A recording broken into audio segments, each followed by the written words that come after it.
How's it going, ladies and gentlemen? How are ye? My name is Alan Hurley, and yes, I am the bastard love child of Jesus and Screech from Saved by the Bell. That's my look. That's my appearance. So, you can tell I'm from Ireland. I hope you can understand my accent. I hope it's not too sexy for you.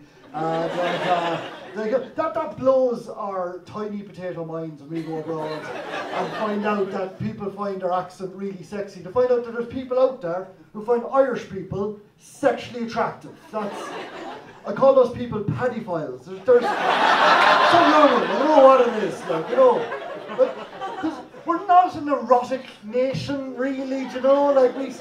We still have the whole Catholic sexual repression thing is kind of still there in the back of the head. That's very evident. If you ever get an Irish person into bed, because we're very uncomfortable trying to do the dirty talk, we're a bit self-conscious about it or something, going, geez, now I can't be saying that, Granny's watching me from heaven, do you know? Maybe I'm just talking about myself here, I don't know, but in my experience, the girl, she'd be there going, oh, what do you want me to do for you, Mr. Sexy Man? And I'd be there going, oh, just have sex with me, don't do grandparents. Good girls have a pat in the head as well, and sometimes the ladies are just as bad. I'd be there, my best moves. I don't know what that move is now, to be honest. They just go, do you like that, the stuff I'm doing to you there? And then she was trying to say something sexy like, oh, yeah, oh, ride me, like the trade to Cork. Choo-choo! Tickets, please! Mind the gap. I don't know what you're looking for now. It's embarrassing. It's kind of at times like that. I wish I was Protestant. Do you know? It's much kinkier religion. All the stuff you can do without the guilt. All the kinky stuff you're allowed to wear, even having sex. Like condoms. Imagine. I need a bit of rubber. That'd be unreal. Because I was raised, staunchly Catholic, of a very Catholic mother. She's always blessing things. I don't know if anyone else is a Catholic man, but anything to her is an excuse to break out the holy water. Just, oh, you're driving up to Dublin there, Alan there, wait there, I'll bless the car there before we go, bless the car. Or bringing the car in for the MOT, to get tested right now there. I put some miraculous medals there in the glove box, that'll sort it out, She's replaced the wiper fluid with holy water, fucking lunatic, And to be honest, it was weird growing up in such a staunchly Catholic household when I was clearly meant to be Jewish. But I don't know what happened there. I don't get it from my dad's side. My dad, he's not Jewish. He's English, which is terrible. But I am basically the product of a mixed marriage in Ireland. I almost had a separate school. Terrible stuff.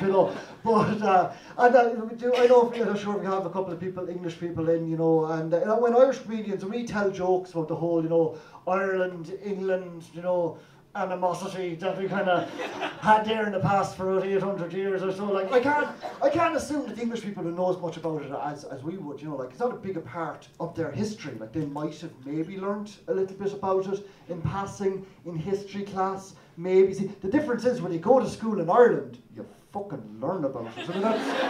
That's all you learn about in school. You're not even doing history. You're in maths class. Your teacher's going, right, lads, now here's a problem for you. What's the sum total of 400 years of oppression plus 400 years of oppression? It's 32 counties minus 6 counties. That's exactly what it is, We're brainwashed by it, in a way, but I like we got to the stage now in our country's relationships where we can have a joke about it, it's good. I like to think of it was 800 years of banter. That's all I want, just a bit of Josh, and there we go, kind of thing.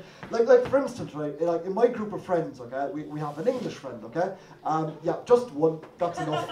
But we just give him stick when we're drunk, just going, oh, you English bastard, thanks for the 800 years of oppression. He does have a really good comeback for that, though, I'll admit, because he just goes, oh, that's okay, Paddy, thanks for the 800 years of cheap labour.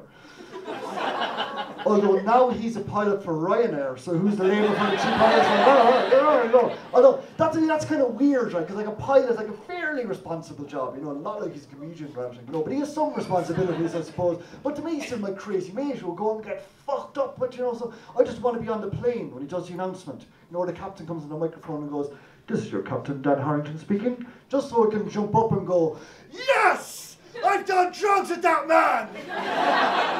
And I quickly turn to the person beside me and go, "And I hope he's coming down better than I am. Fingers crossed," you know? Because to be honest, I've the last couple of years, I've kind of been travelling a lot on planes and that kind of stuff. And because a few years ago, I lost my job in Ireland because of the whole. I don't like to use the word recession. It's a bit of a depressing word. So I just like to call it the Irish money famine, which. With all the mortgages cut light and all the housing developments turned black in the ground, you know, so I took off myself and girl, and you know, it was good fun travelling, especially if you're Irish, because you know, it's a bit how well known we are. Like we were in South America, you could be half up a mountain in Bolivia, and the locals would say to you, "Hey, my friend, where are you from?" That was a bang-on Bolivian accent, by the way. And then from Bolivian. Bang-on Bolivian accent, and we just said, "Oh, we're from Ireland," and they go, "Oh, Ireland, I know it, yeah, drink, Guinness, party time," you know, which was cool for the first couple of weeks of travel, but after a while, that gets a little annoying. Like, we're not a nation of walking stereotypes, you know. As a nation, we've done more than invent Guinness, like, you know.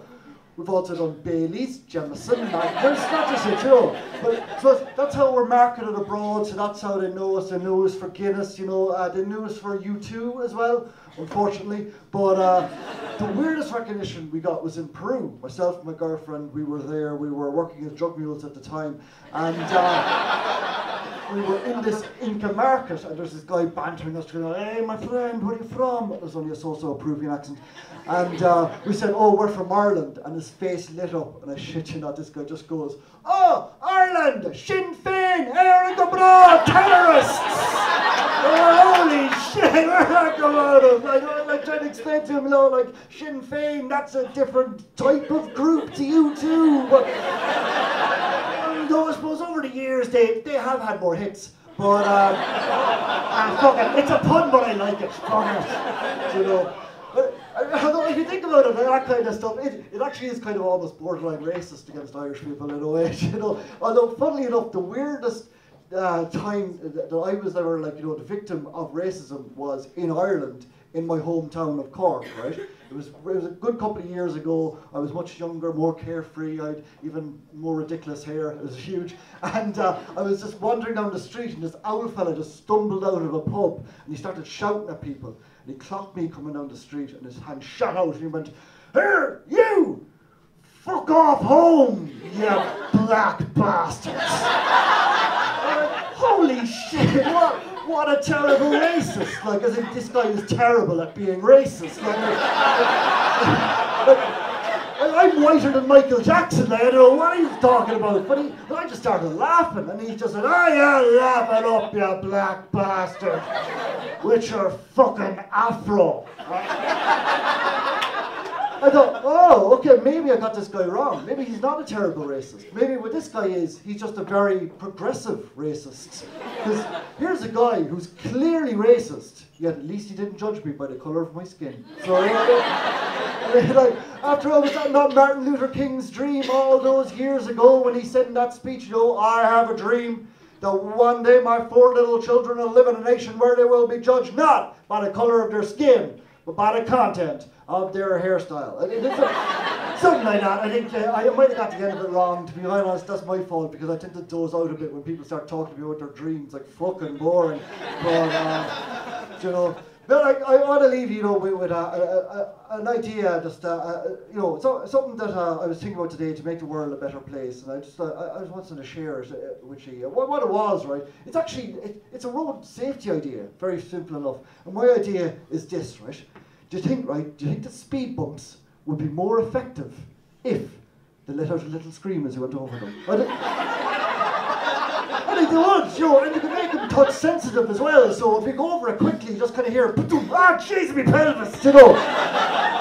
But if you go over over it slowly, maybe you just hear kind of, oh, you know, something like that, you know. Or maybe to make it go over slowly, maybe it makes a lovely noise. So maybe all you hear is just kind of, ba-dum, ooh, you know, something like that. Kind of, ba-dum, ah, you know, something like that. Ba-dum, what are you wearing? You know, your seatbelt, I hope. You know, something like that. Basically, erotic traffic calming is what I'm looking for, you know. I'm going to call it my humps, my sexy speedy bumps. But look.